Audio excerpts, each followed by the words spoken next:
อารามต่างๆหรือแม้กระทั่งโยมเคยมาหามาขอนั่นขอนี่ขอผ้าป่าขอกฐินเปิ้นฟังวิทยุกันนึกว่าอาตมาภาพนี่โอ้คนฟังนักลูกศิษย์ลูกหานักหลายกะ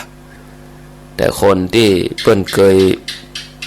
มาสัมผัสแต่นี่ก็จะฮู้ว่าอาตมานี่มีหยังหูบจางห่างแมวฟังรายการนี่โอ้ฝนบ่ตกบ่ฮู้เฮือนไผหัวเนาะคนที่เคยมาเคยอยู่ตลอดนี่ก็จะเข้าใจแต่คนฟังใหม่บางทีเปิ้นฟังโอ้ช่วงก่อนๆเมื่ออยู่ขึ้นสีขาวแต่ก่อนโอ้แบบเป็ดตะฮอดดังนั้นก็ขอไปช่วยทั้งนั้นแล้วก็ขอไปช่วยทั้งนั้นโอ้บารมีบ่ถึงขนาดนั้นเด้อที่จะต้องไปช่วยสร้างวัดนั้นช่วยสร้างวัดนี้เนี่ยบุญอาตมาบ่ถึงอย่างอ่านแต่บุญจัดสรรเรื่องธรรมะนี่ได้ถ้าฮือไปเผยแผ่ฮือไปเทศน์ไปสอนฮือไปอบรมไปเผยแผ่นี่บุญมาดังนี้ได้ในเรื่องของการพัฒนาจิตใจเมื่อเจ้ามาก็ตื่นเอิ้นศรัทธาฮือธรรมะคำมาก็ตื่นเอิ้นศรัทธามอบธรรมะมีความปรารถนาดีต่อกันมีตยะศรัทธาญาติโยมสาระธรรมะสั้นๆที่จะนำเสนอในช่วงที่รอสัญญาณจากท่านธนอัตถ์วันนี้นำเสนอเรื่องราวเกี่ยวกับวิกฤตต่างๆบอกว่าจะเป็นวิกฤตเศรษฐกิจวิกฤตโรคระบาดที่เฮาหวาดกลัวกันเนี่ยกลัวกันแต่เฮามาฝ่าวิกฤตด้วยกันคือผ่านพ้นฝ่าวิกฤตโดยธรรมะถึงวันนี้เฮาหวาดกลัวหวาดหวั่นหวาดระแวงหวาดผวาหวาดเสียวความหวาดกลัวหรือว่าสิ่งต่างๆที่ว่ามาถึงหมดเนี่ยหวาดกลัวหวาดหวั่นหวาดระแวงหวาดผวาเนี่ยอันนี้เป็นสภาวะที่มีผลแห่งการดำเนินชีวิตของเฮานะบอกว่าจากการดำเนินชีวิตในวันนี้ในวันพรุ่งนี้ก็ว่าการดำเนินชีวิตในวันอื่นๆต่อไปความหวาดผวาหวาดกลัวหวาดหวั่นความหวาดระแวงหมดนี้จะทำลายความสุขของคนถึงโลกไปเมื่ออยู่กันด้วยความหวาดกลัวก็จะเป็นโรคกังวลเป็นโรคประสาทโรคต่างๆก็โดยมาความบันเทิงที่มีอยู่ในใจทำให้ใจผ่อนคลาย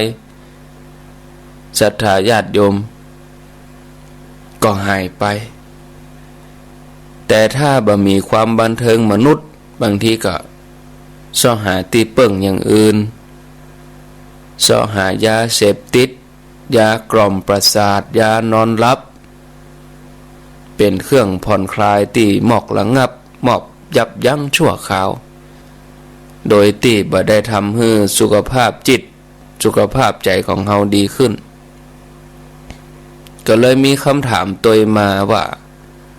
ถ้าจะบังเฮือเนี่ยอย่างแล้วจะเนี่ยจะได้ท่านพระครูท่านอาจารย์ก็อีป่อก็นอนบ่หลับอีแม่ก็นอนบ่หลับเนี่ยกึดหนักมือกายหน้าผากปีนซ้ายปีนขวากองเฮือแจ้งอยู่เนี่ยเมื่อใดจะเติงเวลาตี 3จะได้ยินท่านอาจารย์จิตเขาจะมาฟังตรงนี้แล้วก็เขาจะได้ลืมกึดอย่างอื่นนะก้องหาคำตอบที่จะให้ศรัทธาญาติโยมก็เหมือนว่าเป็นการตอบแบบกำปั้นทุบดินเนาะก็อยากจะให้ทำตามที่แนวทางพระพุทธศาสนาเปิ้นได้วางแนวว่ากัมมุนาวัตติโลโก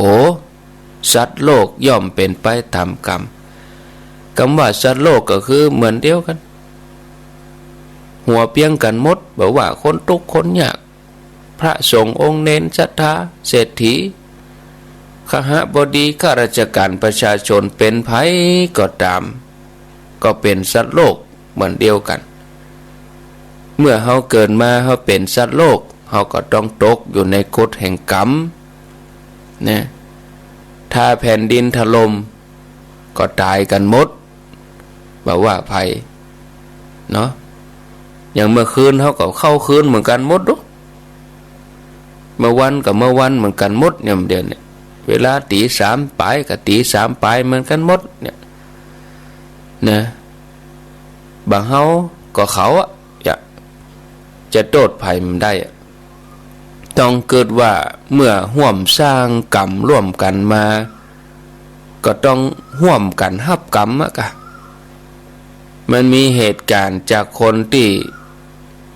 มีส่วนในการเปิ่นเจาะอุโมงค์เนาะเคยมีก็ญาติโยมได้ยินข่าวสูบน้ำมันจากใต้ดินบางทีเจาะอุโมงค์กะดินถล่มพ่องอะไรยังพ่องเนี่ยนะตายกันไปเหี้ยอันเนี้ยผู้คนก็มีส่วนร่วมในการใช้น้ำมันเนาะบาทางตรงก็ทางอ้อมนะเมื่อดินถล่มก็ตายหมดในทางพระพุทธศาสนาเปิ้นก็ให้เฮาพิจารณาอยู่ตลอดว่ากัมมุนาวัตติโลโกสัตว์โลกย่อมเป็นไปตามกรรมคือพิจารณาว่าสัตว์ทั้งหลายมีกรรมเป็นของตน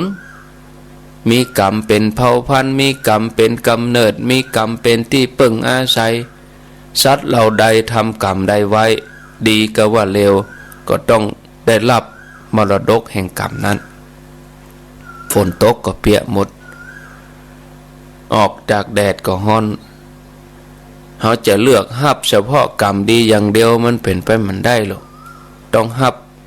กรรมตั้งบดีตัวฉะนั้นเขาต้องยอมฮับภาษิตบทนี้ว่ากัมมุนาวัตติโลโกสัตว์โลกย่อมเป็นไปตามกรรม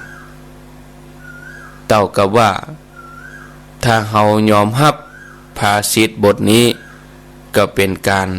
ทำลายความหวาดกลัวทั้งหมดได้นะศรัทธาญาติโยมอันนี้ก็นำให้เฮามาภาวนาพิจารณาแก้ความหวาดกลัวแก้ความกังวลนะกรรมนี้ก็คือว่าอันยังจะเกิดก็คือมันเกิดอันอย่างมันจะเกิดมันต้องเป็นอย่างนั้นเนาะอันจะเกิดมันต้องเกิดเป็นอันอย่างก็เป็นนะเฮาพิจารณาไปคือในพอโลกในมุมที่เป่งแจ้งบ่ใจหดหูอดสู่ใจลันโทษใจพอโลกยังเข้าใจพอโลกในมุมที่จิตใจที่เขาจะโปร่งโล่งสบายในสภาวะการโลกในสภาวะการที่ทุกคนอยู่ในความปลอดภัยจะไปกังวลอะไรอย่างนักญาติโยมบางทีก็ท้อแท้กับปัญหาที่เข้ามายังเดี๋ยวนี้สภาวะการคนกำลังกังวลกันจะไปกังวลเกินญาติโยมเดี๋ยวนี้ที่คนเฮามันตื่นกันเพราะว่าเฮามีสื่อที่เวยแล้วบ่ได้กรองก็คือ Facebook ไลน์อินเทอร์เน็ตคือเฮาอยู่กันแต่ก้อนเนี่ยญาติโยมลองย้อนขึ้นไปอย่างโลกฮิวาก็ดีโรคฝีดาษก็เดียรุนแรงเหลือนี้หลายร้อยเท่าเหมือนกันนะเขามาพอหนังประวัติศาสตร์หรือว่าอ่านประวัติศาสตร์แม้กระทั่งพญาเจ้าเมืองกษัตริย์เพิ่นก็ยังติดโรคเป็นฝีดาษได้เอาใบตองมาห้องนอนถึงขนาดนั้นนะ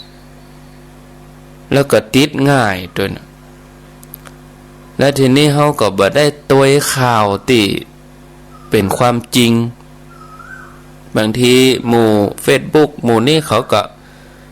ตื่นให้คนกลัวติ๊กๆแล้วก็ไปซื้อหน้ากากมาปิดดังติ๊กๆทั้งที่วิถีเฮาอยู่บ้านนอกบ้านนาเซเว่นโลตัสเฮาอยู่แปะอยู่ป่าปุ้นโลกใช้กินหยังก็ปุ้นอยู่แพะอยู่ป่าปุ้นเนาะพักหวานพักแคบพักว่อนพักหยังเฮากินของเฮาวิถีชีวิตเฮาอย่างอ่านเฮาไม่เจ็บไปอยู่ในห้างเฮาไม่เจ็บไปขึ้นเครื่องบินแล้วก็คนในชุมชนเฮาก็ฮู้กันอยู่ว่าไผแปลกปลอมเข้ามาเฮาอยู่ด้วยกันถึงวันในครอบครัวเฮาเนี่ยสามีภรรยาอยู่ด้วยกันน่ะฮู้กันอยู่แล้วถ้าเฮาไปกังวลข่าวที่เปิ้นออกมาคือคนที่อยู่ด้วยกันคนที่จะติดกันนั่นคือต้องจามต้องไอฮดใส่กันระยะประมาณศอกนี่ก่อนนะแต่ถ้าเลยวาไปแล้วเนี่ยรัศมีจามของเฮามันสลายไปทางอากาศแล้วเนี่ยอันที่เฮาขนาดเชื่อขนาดถึงขั้นว่าไปนั่งร้านนี้แล้วบ่ไปเห็นเลย โอ้อาตมายังกึดเล่นถ้าคนกึดบดีถ้าไปปล่อยข่าวแล้วว่าคนเป็นโรคโควิดไปร้านนี้เนอะร้านเปิ้นจะอยู่อย่างใดเปิ้นไปจ่ายกาดที่กาดนี้เนอะแล้วกาดเปิ้นจะอยู่อย่างใดก็มองไปอย่าโอ้ญาติโยมมีสติอย่าน้อยกามีสติกันอย่าน้อยนะแฮมเมินก็ผ่านพ้นไปเฮาลองเทียบตัวเลขง่ายๆโลกนี้เข้ามาเมืองไทยเฮา 3-4 เดือนมีคนตาย1 คนเนี่ยสถิติป่วยต่ออันตออีแล้วเปิ้นหายแล้วก็กลับบ้านไปแล้วต่ออันตออีเฮาบ่เอาความจริงมาพิจารณาเฮาไปตื่นกันติดเพิ่มขึ้นแล้วที่เปิ้นยาหายแล้วย่ำเอามาอู้เฮาก็ใจปัญญานี่กะพิจารณาและหมู่ที่เปิ้นยานั้นเปิ้นก็กักตัวอยู่ตั้งหลวงตั้งรัฐเปิ้นก็มีวิธีจัดการอยู่เปิ้นเอากักตัวไว้บ่ใจจะเอวเพ่นพ่านเนาะนะเปิ้นมีวิธีของเปิ้นตั้งหลวงตั้งรัฐนี่เปิ้นกลัวแพร่มันจะตายกะที่แพร่ติดสถิติที่มีเปิ้นก็ได้ข้อมูลว่าคนนั้นเดินทางจากประเทศเสี่ยงเนี่ยคือคนที่เป็นเนี่ยคือเดินทางจากต่างประเทศทั้งนั้นกึดเล่นไปแหมอย่างหนึ่งแต่ก่อนนี่เฮาว่าคนไปเมืองนอกนี่โก้หรูเนาะเอามาอู้กันไปลูกเมื่อไหนลูกทำงานเมืองนอกบ่ได้นี่ฮู้ว่าลูกทำงานเมืองนอกเป็นว่ากินบ่ได้นอนบ่หลับละห่วงละเอาละเป็นวิตกกังวลละแต่ก่อนเฮาอู้กันดอขึ้นเครื่องไปเนี่ยขึ้นเครื่องบินเดินทางกันอย่างอันอย่างอีอู้กันเป็นเรื่องโก้หรูไปไหนไปเมืองจีนปุ่นไปยังจีนปุ่นไปหั่นไปนี่ลองประเทศกลุ่มเสี่ยงหรอไปอิตาลีปุ่นนี่นะอดโทตึ้มบ่เคยอยู่ตัวเฮาขนาดนี้เนี่ยญาติโยมท่านทั้งหลายก็ว่ากันไปตั้งสติกันดีๆเนอะญาติโยมเนอะ